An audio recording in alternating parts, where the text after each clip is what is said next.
আয় হায়, তোষি আপু কি ফেসে ইনজেকশন দিচ্ছে, সার্জারি করতেছে? এটা কি দেখতেছি? এমন কিছুই না।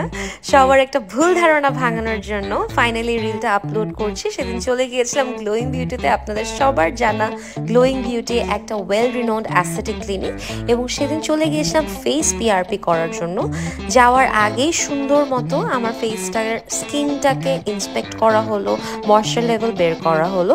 এবং ফেস পিআরপি নিয়ে যাদের কোনো আইডিয়া নেই, আপনারা অবশ্যই আমার প্রিভিয়াস লাইভ সেশনটা দেখে নেবেন।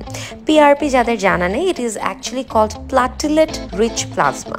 আপনার নিজের ব্লাড থেকে প্লাটিলেট এক্সট্র্যাক্ট করে সেটা একটা লিকুইড বেস ব্লাড প্লাজমার সাথে মিক্স করা হয়, যেটা আপনার এফেক্টেড এরিয়াতে ইনফিউজ করা হয়। এবং এই পুরো প্রসেসটাই কিন্তু এক্সপ্লেইন করা হয়েছে আমার লাইভ সেশনে।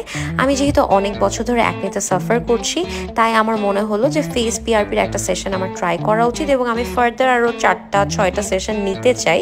এবং এটাকে অনেক জায়গায় ইন্টারন্যাশনালি ন্যাচারাল ফিলার্সও বলা হয়, মানে স্কিনটাকে খুব সুন্দর গ্লোয়িং প্লাম্পি করার জন্য আপনারা পিআরপিটা ট্রাই করে দেখতে পারেন। আমি বলবো নিজেদের ইনফরমেশনের জন্য আপনারা অবশ্যই ফেস পিআরপি সম্পর্কে ইউটিউব বা গুগলেও চাইলে রিসার্চ করে নিতে পারেন।